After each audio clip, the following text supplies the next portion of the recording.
నమస్తే friends. 'Mass Ka Das', 'Vishwaksen', 'mechanic Rocky' cinema ఎలా ఉంది మన రివ్యూలో మాట్లాడదాం. 'Mechanic Rocky' Rakesh character 'Vishwaksen' మాత్రం సూపర్ సాలిడ్ ఇంపాక్ట్ అయితే క్రియేట్ చేసి పెట్టాడు.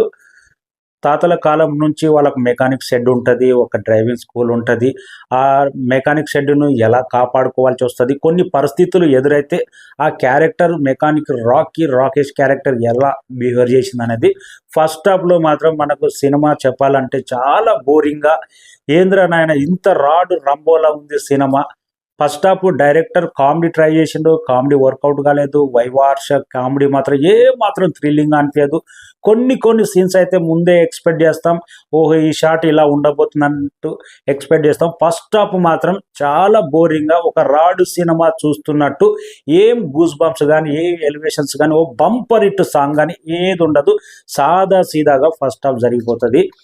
ఓపిక బట్టి ఫస్ట్ హాఫ్ చూసి సెకండ్ హాఫ్ కంప్లీట్ చేస్తే మెస్పరైజ్ చేసే థ్రిల్లింగ్ మూమెంట్ సెకండ్ హాఫ్లో ఉంటాయి. ఎవరు ఎక్స్పెక్ట్ చేయని థ్రిల్, కొన్ని సర్ప్రైజులు సెకండ్ హాఫ్లో ఉంటాయి. డైరెక్టర్ ఏంటి నిజంగా సెకండ్ హాఫ్ను ఇంత బ్రిలియంట్గా తీశాడు, ఫస్ట్ హాఫ్ను గాలికి వదిలేశాడేమో అనిపించింది. కొన్ని షాట్స్ అయితే శ్రద్ధ క్యారెక్టర్ కానీ, తర్వాత ఇంకో క్యారెక్టర్ ఉంటుంది ఆ క్యారెక్టర్ కానీ, విస్పక్సేన్ క్యారెక్టర్ కానీ హైలైట్ అనిపించింది. సాలిడ్ సెకండ్ హాఫ్ మాత్రం ఇంపాక్ట్. డైరెక్టరు రాకీ మెకానిక్ కాబట్టి ముందల టైర్లు మాత్రం టైట్ చేయలేదు, వెనక టైర్లు మాత్రం చాలా గట్టిగా బలంగా టైట్ స్క్రీన్ ప్లే తోటి టైట్ చేసినాడు అనిపించింది. ఫస్ట్ హాఫ్ కూడా ఆ రేంజ్ ఎంగేజ్ గూస్ బంప్స్ వచ్చిన ఉంటే విస్పక్సేన్ కెరీర్లోనే బిగ్గెస్ట్ హిట్ అవుతుండే మెకానిక్ రాకీ. అలాంటి సాలిడ్ కంటెంట్ ఉంది, సాలిడ్ స్టోరీ ఉంది, సాలిడ్ పాయింట్ ఉంది. ఒక ఈ ప్రజెంట్ జనరేషన్ థ్రిల్లింగ్ మర్డర్ల మీద థ్రిల్లింగ్ కాన్సెప్ట్ ఉంది. కానీ ఫస్ట్ హాఫ్ గాలికి వదిలేశాడు. సెకండ్ హాఫ్ చూసి చాలామంది ఫస్ట్ హాఫే వద్దురా బాబు సాంగ్స్ వస్తే వెళ్ళిపోయే స్థితిలో ఫస్ట్ హాఫ్ ఉంది.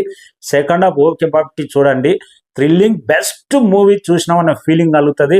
కొన్ని థ్రిల్లింగ్ మూమెంట్ మీరు అన్బిలీవబుల్ థ్రిల్ ఎక్స్పెక్ట్ చేయరు, ఆ రేంజ్లో గూస్ బంప్స్ ఉంటుంది. 100% సెకండ్ హాఫ్ కోసం ఈ సినిమా చూడాల్సిందే. ఇంకా విస్పక్సేన్ ఇంకా తాత క్యారెక్టర్ కూడా వేసినబ్బా, ఎందుకు అది చాలా బోర్ అనిపించింది. ఆ క్యారెక్టర్ కూడా Meenakshi Chaudhary character just character వచ్చినమా పోయినమా. శ్రద్ధ క్యారెక్టర్ బాగుంది. ఇంకా సునీల్ క్యారెక్టర్, కబ్జా కోర్ క్యారెక్టర్ పర్వాలేదు, ఓకే. ఈ మధ్యకాలంలో విలన్గా టర్న్ తీసుకుంటున్నాడు. వైవార్ష కామెడీ ఎక్కడ జనరేట్ కాలేదు. కామెడీ సినిమా మొత్తం ట్రై చేశారు కానీ వర్కౌట్ కాలేదు. ఇంకా విస్పక్సేన్ ఒక హీరోనని మర్చిపోతున్నాడేమో, ఒక క్యారెక్టర్ లానే వెళ్తున్నాడు. తన బాడీ కానీ, తన డైలాగ్ డెలివరీ కానీ, తన లుక్ కానీ, తన గ్రేస్ కానీ ఒక హీరో స్టైల్ మూవ్ అవ్వట్లేదేమో అనిపించింది. ఒక హీరో కావాల్సింది ఫస్ట్ స్క్రీన్ మీద హీరో సాలిడ్ బాడీ ఉండాలి, సాలిడ్ డైలాగ్ డెలివరీ, గ్రేస్ అనేది బాడీలో గ్రేస్నెస్ అనేది ఉండాలి. అది లేదు, ఒక క్యారెక్టర్లా నటన చేసుకుంటూ పోతున్నాడు. తన హెయిర్ స్టైల్ కానీ అంత పర్ఫెక్ట్గా ఏం అనిపించలేదు, జస్ట్ యావరేజ్ అనిపించింది. ఇంకా తన హీరో లుక్ కొద్దిగా మేక్ ఓవర్ కావాలేమో అనిపించింది నాకైతే. ఇంకా డైరెక్టర్ రవితేజ వర్లపూడి అయితే ఫస్ట్ హాఫ్ మాత్రం యావరేజ్గా రాసుకుని సెకండ్ హాఫ్ మాత్రం తన టేకింగ్, తన థ్రిల్లింగ్ బ్రిలియంట్ ఒకటి స్టోరీని అయితే నడిపిన విధానం చాలా బ్రహ్మాండంగా తీసుకొచ్చిండు.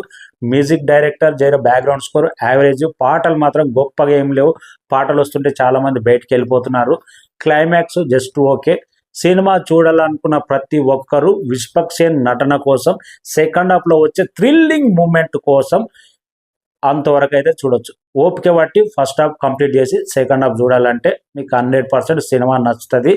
సినిమా మాత్రం తీసి పడేసే సినిమా కాదు, సెకండ్ హాఫ్లో గూస్ బంప్స్ ఇచ్చే ఒక మంచి మెసేజ్ లాంటి సినిమా ఉంటుంది సెకండ్ హాఫ్లో. Thank you so much.